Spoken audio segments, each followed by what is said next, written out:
Dicurigai dijadikan tempat pesta narkoba, sejumlah tempat hiburan di Ciamis, Jawa Barat kembali dirazia oleh polisi. Puluhan pengunjung langsung dilakukan tes urin. Setelah dinyatakan positif menggunakan narkoba dan obat terlarang, petugas dari Sat Narkoba Polres Ciamis langsung melakukan penggeledahan di mobil milik dua pengunjung tempat hiburan malam, Unang dan Aceng, asal kota Tasikmalaya. Kedua pengunjung tersebut positif mengkonsumsi narkoba setelah dilakukan tes urin. Meski tidak ditemukan narkoba di dalam mobilnya, namun polisi tetap menggelandang kedua pengunjung tersebut ke Mapolres Ciamis untuk menjalani pemeriksaan lebih lanjut. Razia narkoba tersebut dilanjutkan dengan mendatangi sejumlah tempat karaoke lainnya di wilayah kota Ciamis. Puluhan pengunjung yang dicurigai langsung didata dan dilakukan tes urin. Pihak kepolisian sengaja menggelar razia lantaran kerap mendapatkan laporan warga yang resah dengan peredaran narkoba dan obat terlarang di sejumlah tempat hiburan malam. Razia serupa akan terus digelar untuk mengantisipasi peredaran narkoba dan minuman keras yang dapat memicu meningkatnya angka kriminalitas.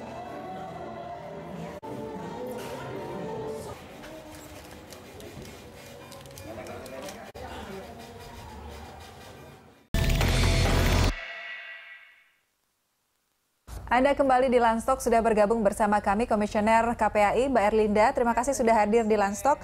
Mbak Erlinda, ini langsung saja hasil dari penelitian Yayasan Lentera Anak, 85% ini sekolah dikepung oleh reklame rokok. Kemudian dari survei Komnas PA di tahun 2012, 99,6% remaja ini terpapar iklan rokok luar. Hanya 0,4 digit luput ya. Itu mengkhawatirkan sekali ya sepertinya kondisinya saat ini untuk anak-anak sekolahan kita. Karena kan kondisi masyarakat kita sendiri yang pada akhirnya karena konsep pembiaran tadi, akhirnya mereka dengan tanpa disadari target sasarannya makin lama makin jumlahnya makin tinggi. Tidak usah jauh-jauh, kita di mana-mana apalagi sekolah negeri itu kiri kanan kan banyak warung. Iya. Sementara iklannya segede-gede gajah kalau anak-anak bilang gitu kan. Otomatis kalau kita balik ke ilmu psikologi, apa yang dilihat anak-anak ya, itu kan langsung diserap ke otak ya. Walaupun memang kita apresiasi sama Pemprov DKI, di mana baliho-baliho tentang rokok untuk jalan-jalan utama kan tidak diperkenankan, gitu. Tapi Pemprov selain DKI kan masih menayangkan iklan luar biasa.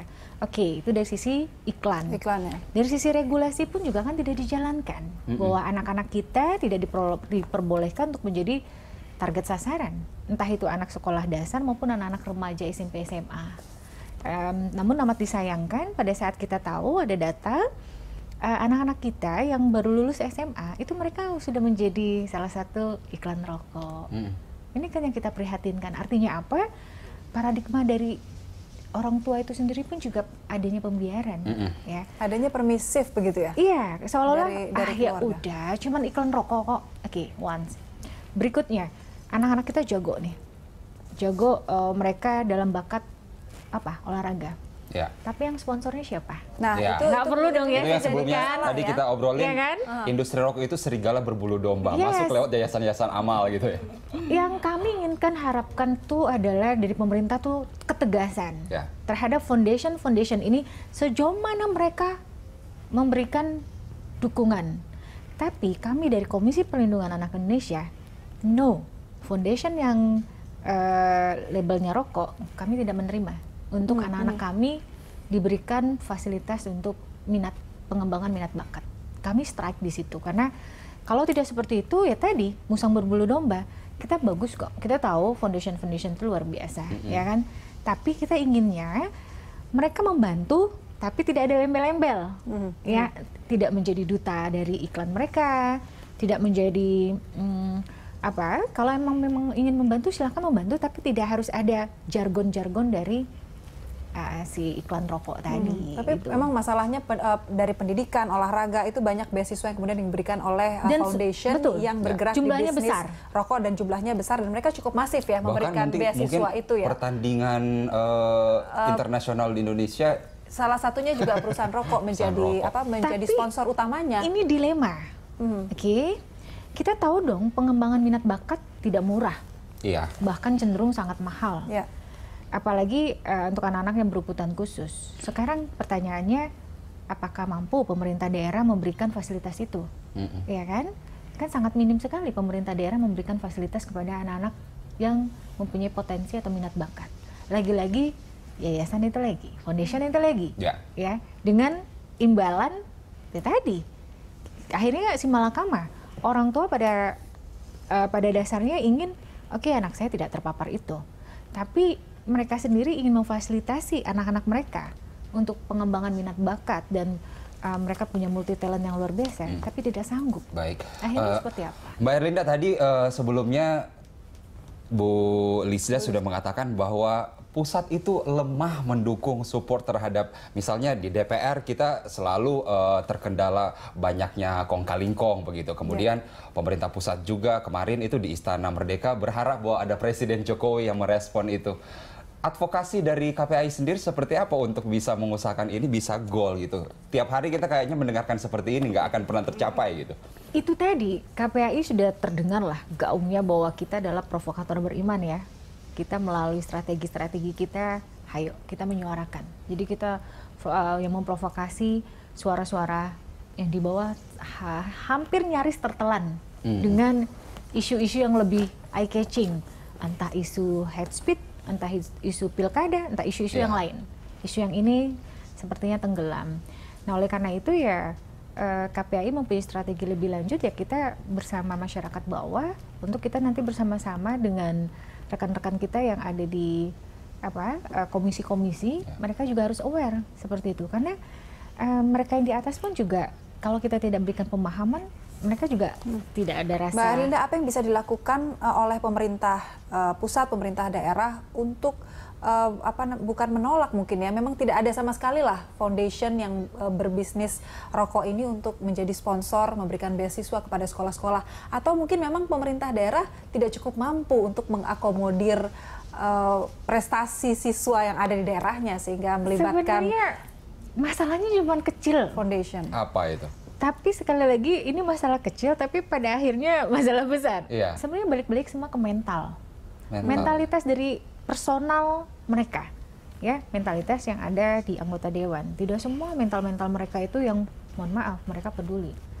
Banyak juga mentalitas dari oknum di sana. Kapan nih? Saya kemarin pemilihan anggota dewan, saya udah mengeluarkan berapa? Sekarang kita lihat dong, ya kan kepala daerah. Saya sudah 15 miliar keluar. Masa saya nggak harus balik modal? Jadi mau untuk memfasilitasi anak-anak kita yang berbakat jauh lebih sulit. Oleh karena itu kami sekarang merintis yayasan-yayasan yang sangat tulus mereka memperhatikan. Walaupun mungkin jumlahnya nggak banyak, hanya sekitar belasan orang, tapi benar-benar pengrekrutan itu ada. Contoh kecil misalnya Yayasan Pandawa Care, kita membentuk anak-anak yang orang tuanya kalau untuk segi finansial itu minim, tapi untuk mereka punya bakat dan yang lainnya itu mereka luar biasa. Kita kerjasama dengan guru-guru yang punya keterampilan profesional, kita bayar subsidi silang. Oke, banyak hal sebenarnya yang bisa dilakukan tanpa melibatkan perusahaan rokok untuk memberikan beasiswa kepada para siswa begitu ya di tiap sekolah. Tapi kalau misalnya menunggu mental dari anggota DPR untuk itu mendukung, sulit, kayaknya kita nggak maju-maju begitu ya. Tapi kan nawacita kan di situ menyematkan bahwa revolusi mental. Kita tagih dong janjinya Pak Jokowi JK.